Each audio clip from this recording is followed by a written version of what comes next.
Well, that's something that happened. Let's talk about it. And welcome back to Unnecessary Inventions. So the past 2 weeks have been absolutely insane from one of my inventions just going completely viral all across the internet. If you're watching this video, I'm sure that you came across this beautiful invention already. And based on the title of the video, I'm sure you know what happened next. So it's really fun when one of my inventions picks up steam and just sort of authentically travels across all the internet because it just sort of hit a chord with a certain number of people. And this invention definitely did that. When I posted it 2 weeks ago, it hit #1 on Reddit, which is absolutely crazy. And when you reach the front page of Reddit, you know that a bunch of media outlets are gonna pick up the story. And so even just one day later, I knew that Crocs had to have seen the invention. It was just sort of inevitable that, at least to me, I thought it was everywhere. So I thought, I wonder if I'm gonna hear from them at all. While I was waiting to see if I would hear from them, I did hear from the other company that I featured in the video, Upwork.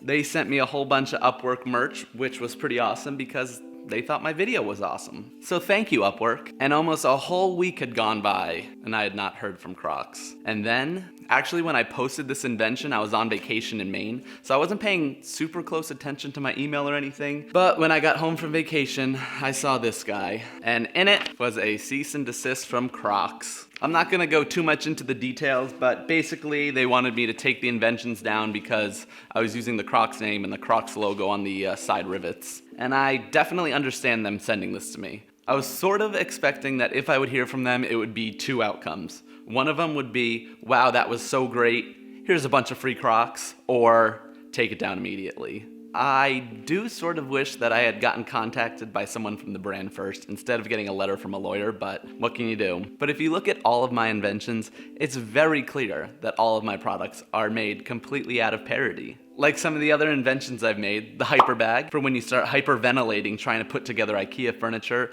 and just not being able to understand what the hell those directions are saying. Or probably my second most viral invention, the infinity saucelet. Actually, after that invention went viral, McDonald's had sent me a whole bunch of free meal coupons because they loved it so much. And who can forget the AirPod chopsticks, or the sweat gutters, the stub stoppers, or everyone's favorite, avocado on a stick. Creating something for entertainment purposes that is parody is covered under trademark law. And that's sort of where I come from when I'm creating my inventions. And that's how a website like The Onion is able to write all of these articles on fake products that companies are coming out with, because it's covered under fair use when it's parody. And I think in the context, it's very clear that all the products I make are parody. The landscape for content online has definitely changed over the past few years with the rise of social media.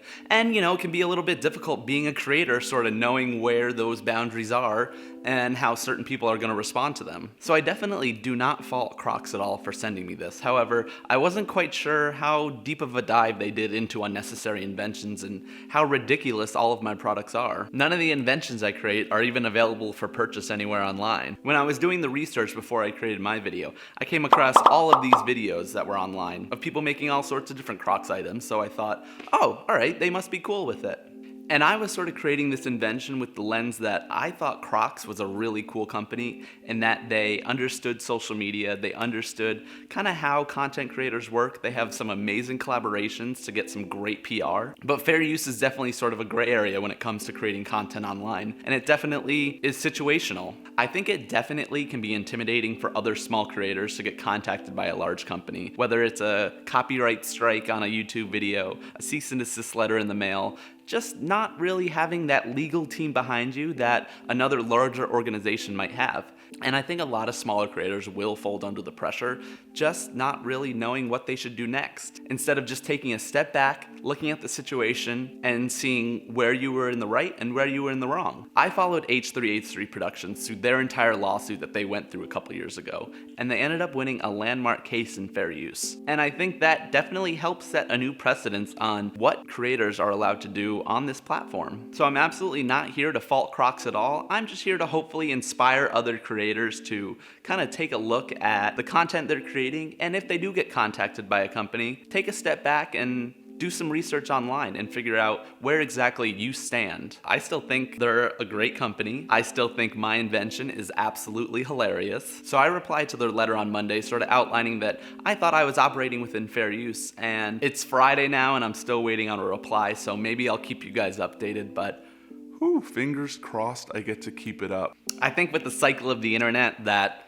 by Monday, no one's even gonna remember that they existed, but we'll see what happens. I got my fingers crossed. I'm still coming out with amazing inventions, so give me a thumbs up on the video, Smash the subscribe button. and I'll see you at the next invention. See ya!